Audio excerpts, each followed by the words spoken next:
মসজিদে নামাজের পরে নিচতলায় আপনাদের জন্য মেহমানদারি হবে। এখানে যারা আসছেন সবাই যাবেন, সবার মেহমানদারি করা হবে, দোয়া হবে। দোয়া করি ইনশাআল্লাহ। মুক্তাসার একবার দুরূদ শরীফ পড়ি। আল্লাহুম্মা সাল্লি আলা মুহাম্মাদ ওয়া আলা আলি মুহাম্মাদ কামা সাল্লাইতা আলা ইব্রাহিম ওয়া আলা আলি ইব্রাহিম আল্লাহুম্মা বারিক আলা মুহাম্মাদ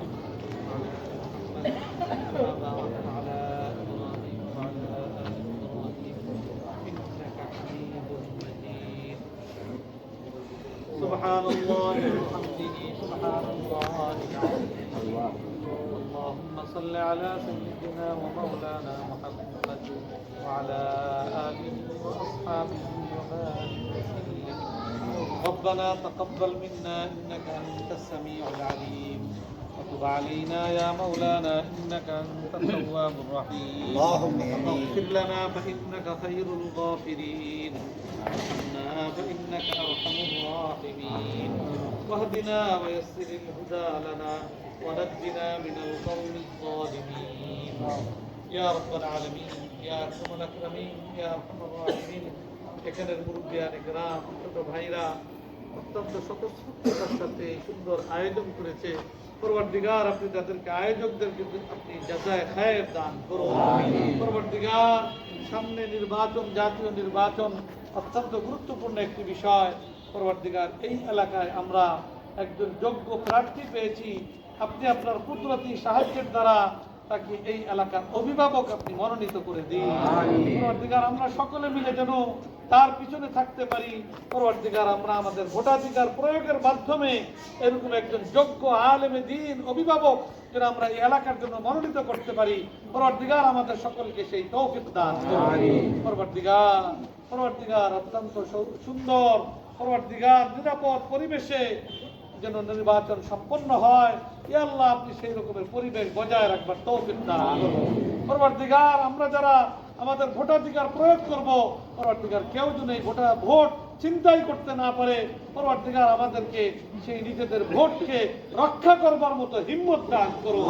সেই রকমের বাস্তবমুখী পদক্ষেপ আমাদেরকে গ্রহণ করবার আপনি তৌফিক দান করুন। পরবর্তীগার আপনি এই এলাকার উপরে আমরা খাস রহমত নাযিল করুন। আপনার হাবিব মুহাম্মদ সাল্লাল্লাহু আলাইহি ওয়াসাল্লামের নামে এই এলাকার নাম, পরবর্তীগার সেই নামের সুবাদে এই এলাকার জন্য একজন মুহাম্মদের খাঁটি উম্মত, একজন আলেমে দ্বীনকে আপনি সংসদ সদস্য হিসাবে আপনি মনোনীত করার ব্যবস্থা করে দিন। পরবর্তীগার আপনি আমাদেরকে আমাদের সাধ্য অনুযায়ী সকলে মিলেমিশে আমরা যেন তার পিছনে দাঁড়াতে পারি, তাকে সাহায্য করতে পারি, তাকে ভোট দিয়ে নির্বাচিত করতে পারি। আমাদের সকলকে সেই তৌফিক দান করুন। পরবর্তীগার আমাদের মধ্যবর্তী অসুস্থদেরকে সুস্থতা দান করুন। পেরেশানদের পেরেশানিকে দূর করে দিন। এই এলাকার যত সমস্যা আছে আগামী দিনে নির্বাচিত হয়ে সেই সকল সমস্যা সমাধানে যেন বাস্তবমুখী পদক্ষেপ গ্রহণ করতে পারে। পরবর্তীগার আপনি তাকে সেই তৌফিক দান করুন। পরবর্তীগার আপনি আমাদের প্রতি সন্তুষ্ট হয়ে যান, আপনার সন্তুষ্টি মতো আমাদের জীবন পরিচালনা করবার তৌফিক দান করেন।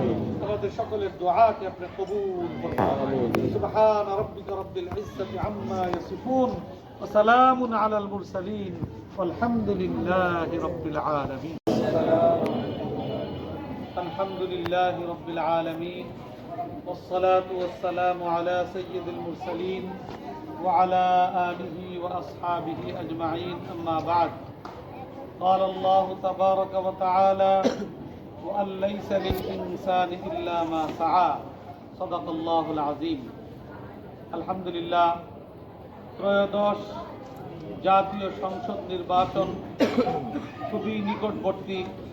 নির্বাচনকে সামনে রেখে কাজী নজরুল ইসলাম রোডে অবস্থানকারী বসবাসকারী মুরব্বিয়ানে কেরাম এবং এখানের দিনদার ভাইয়েরা আমরা এখানে সমবেত হয়েছি। উপস্থিত আছেন আমাদের অত্যন্ত ঘনিষ্ঠজন।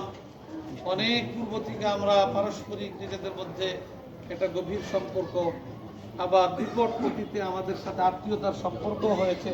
মুফতি জসিম উদ্দিন সাহেব এখানে উপস্থিত আছেন। বাইতুল হারাম মসজিদের সম্মানিত পেশ ইমাম মাওলানা ইখলাস উদ্দিন সাহেব, এছাড়া অত্র এলাকার ময় মুরব্বিয়ানে কেরাম। আমি সর্বপ্রথম আপনাদের শুকরিয়া জানাই যে আপনারা অত্যন্ত আন্তরিকতার সাথে স্বতঃস্ফূর্তভাবে আজকের এই সুন্দর আয়োজন করেছেন। এজন্য আল্লাহ পাকের কাছে দোয়া করি যে আল্লাহ পাক আপনাদেরকে এর উত্তম বিনিময় দান করেন। আর সাথে সাথে আপনাদের যে আবেগ আগ্রহ, অবশ্যই আজকে এখানে আমার ছোট ভাই এই নির্বাচনে পদপ্রার্থী মাওলানা মামুনুল হক এখানে উপস্থিত হওয়ার কথা ছিল, কিন্তু সঙ্গত কারণে আপনারা জেনেছেন উপস্থিত হতে পারেনি। আমি আপনাদের মাঝে উপস্থিত হয়েছি। আশা করি আপনারা বিষয়টাকে সুন্দর মতো গ্রহণ করবেন ইনশাআল্লাহ। নির্বাচন, বিশেষ করে সংসদ নির্বাচন, এটা অত্যন্ত গুরুত্বপূর্ণ একটি বিষয়। এটাকে হালকাভাবে নেওয়ার কোনো সুযোগ নাই। বিশেষ করে আমরা বিগত প্রায় 15-16 বছর আমরা আমাদের ভোটাধিকার থেকে আমরা বঞ্চিত থেকেছি। আল্লাহ পাক তার কুদরতের দ্বারা, সম্পূর্ণ কুদরতের দ্বারা আমাদেরকে আমাদের ভোটাধিকার প্রয়োগের একটা সুন্দর পরিবেশ আমাদেরকে দান করেছেন। আমরা একটা শ্বাসরুদ্ধকর পরিস্থিতি থেকে আল্লাহ তাআলা আমাদেরকে পরিত্রাণ দান করেছেন এবং সুযোগ আসছে। মানুষ এখন এটা চিন্তা করতে পারতেছে যে বাংলাদেশ পরিবর্তন হবে, বিগত দিনের সেই অবস্থার দিকে আবার ফিরে যাবে না, বরং নতুন বাংলাদেশ হিসেবে আমরা আগামী দিনে বাংলাদেশকে পাবো। এরকমের একটা প্রত্যাশা প্রত্যেকটা মানুষের মধ্যে আমরা প্রত্যক্ষ করি। আলহামদুলিল্লাহ, আমরা আশা করছি 12ই ফেব্রুয়ারি নির্বাচন অত্যন্ত সুষ্ঠু সুন্দরভাবে হবে এবং দেশের জন্য, মানুষের কল্যাণে, ইসলামের কল্যাণে যারা কাজ করবেন এমন জনপ্রতিনিধি ইনশাআল্লাহ মনোনীত হয়ে, নির্বাচিত হয়ে তারা দেশকে ইনশাআল্লাহ আগামী দিনে এগিয়ে নেবেন এবং আমাদের যত সুবিধা অসুবিধা ইনশাআল্লাহ আন্তরিকতার সাথে তারা প্রত্যক্ষ করবেন, উপলব্ধি করবেন এবং সেই সকল সমস্যা সমাধানে বাস্তবসম্মত পদক্ষেপ ইনশাআল্লাহ অবশ্যই গ্রহণ করবেন। এই ক্ষেত্রে আমরা বিশেষ করে ঢাকা 13 আসন, মোহাম্মদপুর, আদাবর, শেরেবাংলা নগর, এই আসনে আলহামদুলিল্লাহ অত্যন্ত যোগ্য একজন প্রার্থী, গোটা বাংলাদেশে শিক্ষাগত যোগ্যতা, রাজনৈতিক অভিজ্ঞতা এবং এই ময়দানের দীর্ঘ শ্রম এবং মেহনত মুজাহাদ আত্মসংগ্রাম, এই ক্ষেত্রে যদি সারা বাংলাদেশের যত প্রার্থী আছে যদি বিবেচনা করা হয় তাহলে টপ 10 একেবারে সর্বোচ্চ 10 জনের মধ্যে একজন হবে মাওলানা মামুনুল হক। যদিও আমার ছোট ভাই, আমি কাছ থেকে দেখছি আলহামদুলিল্লাহ, সে আমাদের কওমি মাদ্রাসা কোরআন হাদিসের যে শিক্ষা, সেই শিক্ষায় আমাদের বোর্ডে একেবারে ফার্স্ট ক্লাস ফার্স্ট হয়েছে। আবার এর পরবর্তীতে শিক্ষকতার মধ্য দিয়ে সে অর্থনীতিতে অনার্স এবং মাস্টার্স কমপ্লিট করেছে এবং বেশ কিছুদিন এই অর্থনীতি সাবজেক্টে আপনার ইউনিভার্সিটিতে সে শিক্ষকতাও করেছে এবং এখনো যে কোনো সময় তার শিক্ষকতার অফার আছে। এরপরে রাজনৈতিকভাবে একেবারে ছাত্র জমানা থেকে ছাত্র সংগঠন, এরপরে একেবারে রুট লেভেল থেকে পর্যায়ক্রমে সংগঠন করে করে করে আজকে বাংলাদেশের অত্যন্ত গ্রহণযোগ্য একটি রাজনৈতিক দল বাংলাদেশ খেলাফত মজলিসের সে আমি প্রধান ব্যক্তি, সভাপতি। এই পর্যায়ের একজন শিক্ষাগত যোগ্যতা, রাজনৈতিক অভিজ্ঞতা, আবার সে এই মোহাম্মদপুর মাটির সাথে তার দীর্ঘ 40 বছরের সম্পৃক্ততা। শুধু তার নয়, আমরা গোটা পরিবার আলহামদুলিল্লাহ 1986 সনে প্রথম এই মোহাম্মদপুরে আসি। এই 86 সন থেকে আজকে 2026, 40 বছরের অধিক কাল থেকে আলহামদুলিল্লাহ এই মোহাম্মদপুরের মাটি মানুষের সাথে আমাদের সম্পৃক্ততা, এখানের মানুষের সুবিধা অসুবিধা এটা আমরা নিজেরাই উপলব্ধি করি। কি কি অসুবিধা আমরা এই এলাকার মানুষ এটা ভোগ করে, সেই সকল বিষয় কাউকে বলতে হবে না। আমরা নিজেদের উপলব্ধি থেকেই সেই সকল সমস্যা চিহ্নিত করা এবং সমস্যা থেকে উত্তরণের জন্য বাস্তবসম্মত পদক্ষেপ গ্রহণ করা, এটা আমাদের নৈতিক দায়িত্ব। আল্লাহ পাক যদি সেই সুযোগ দেন, ইনশাআল্লাহ আমি আপনাদের সাথে এই একেবারে দৃঢ়তার সাথে বলতে পারি, মাওলানা মামুনুল হক ইনসাফের সাথে, একেবারে ন্যায় পরায়ণতার সাথে এই এলাকার যে সমস্যাবলী, সেই সমস্যাবলী সমাধানে ইনশাআল্লাহ বলিষ্ঠ ভূমিকা এবং উদ্যোগ ইনশাআল্লাহ সে গ্রহণ করবে। আপনারা আলহামদুলিল্লাহ এখান থেকে খুব কাছে, এখান থেকে 10 মিনিট লাগবে হাইটা যাইতে। আমাদের বাসা কাদরাবাদ হাউজিং, মাদ্রাসা সাত মসজিদের সাথে, কোনো দূর দূরান্তের কোনো বিষয় না। বাসা মাদ্রাসা সব জায়গায় আমাদেরকে 10 মিনিটের মাথায় আপনারা পাবেন ইনশাআল্লাহ। অতএব এখানে যে কথাগুলো আসছে এগুলো তো আমরাও এই সমস্যার মধ্যে আছি।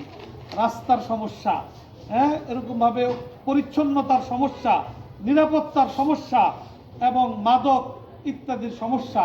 ইনশাআল্লাহ এই সকল বিষয়ে আমাদের নিজেদেরও পরিকল্পনাটা রয়েছে, সংকল্প রয়েছে। গোটা মোহাম্মদপুরকে একটা আদর্শ নগরী, একটা আদর্শ এলাকা হিসেবে আমরা ইনশাআল্লাহ গড়ে তুলব। আমরা সম্মিলিত সহযোগিতা করতে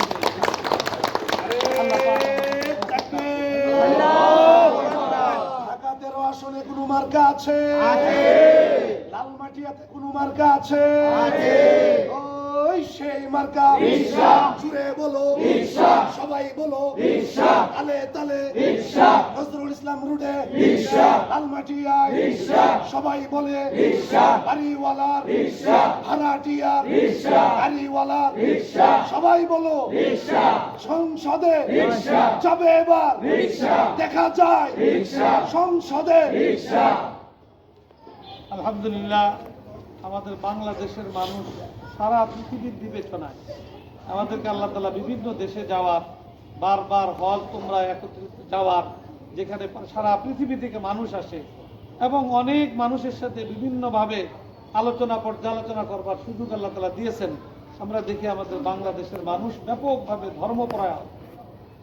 তো এই ধর্মপরায়ণ মানুষের ধর্মীয় স্বাধীনতা এবং তাদের এই ধর্মপরায়ণতাকে এটাকে আরো এগিয়ে নেওয়ার সুন্দর পরিবেশ গড়ে তোলা, একজন আলেমে দ্বীন এই বিষয়টাকে যতটা ভালোভাবে উপলব্ধি করবে, এর বাইরের অন্য মানুষ সেটাতে উপলব্ধি করাই তার পক্ষে সম্ভবপর নয়। অতএব তিনি তার সেই উপলব্ধি থেকে আমাদের এই সামাজিক পরিবেশটাকে আরো সুন্দর কিভাবে গড়ে তোলা যায়, নিজেদের মধ্যে হানাহানি, মারামারি, কাটাকাটি এগুলোকে বন্ধ করে সৌহার্দ্যপূর্ণ একটা সুন্দর পরিবেশ কিভাবে বজায় রাখা যায়, এই ক্ষেত্রে ইনশাআল্লাহ বাস্তবসম্মত পদক্ষেপ ইনশাআল্লাহ গ্রহণ করতে পারবে। আমরা দেখেছি বিগত 15 বছরে মাওলানা মামুনুল হককে আল্লাহ তাআলা এই অবস্থান দিয়েছে যে সরাসরি প্রধানমন্ত্রীর সাথে তার টক্কর হয়েছে। অতএব ইনশাআল্লাহ আগামী দিনে যদি আল্লাহ তাআলা তাকে জাতীয় সংসদ সদস্য মনোনীত করে, ইনশাআল্লাহ শুধু সংসদ সদস্য পর্যন্তই থাকবে না, রাষ্ট্রীয় গুরুত্বপূর্ণ নীতি নির্ধারণের জায়গায় আল্লাহ তাআলা তাকে বসার ব্যবস্থা করে দিবেন। সেই জায়গা থেকে এলাকার জন্য, আমাদের জন্য, গোটা দেশের জন্য, দেশের ইসলামপন্থীদের জন্য, ধর্মপ্রাণ মুসলমানদের জন্য, নারী পুরুষ নির্বিশেষে সকলের জন্য ইনশাআল্লাহ সে যথেষ্ট বলিষ্ঠ ভূমিকা পালন করবে এবং করতে সক্ষম হবে। আমাদের এখন কর্তব্য হইল তাকে সেই জায়গায় নিয়ে যাওয়ার জন্য আমাদের সাধ্য অনুযায়ী ভূমিকা রাখা। আল্লাহ পাক কোরআনে পাকে বলছেন, ওয়ালাইসা লিল ইনসানি ইল্লা মা সাআ। আল্লাহ মানুষকে মানুষের চাওয়া তখনই দেন যখন মানুষ তাদের প্রত্যাশিত সেই জিনিস অর্জনের জন্য তার যেটা চেষ্টা করার সুযোগ আছে, সেই চেষ্টাটা যখন সে সর্বাত্মকভাবে হচ্ছে না তো সবাই বলেন বাড়িওয়ালার ভাড়াটিয়ার সবার বলো 12 তারিখ মামুন সাহেবের সালাম নিন, মাহফুজ সাহেবের সালাম নিন, রিকশা মার্কায় ভোট চাই।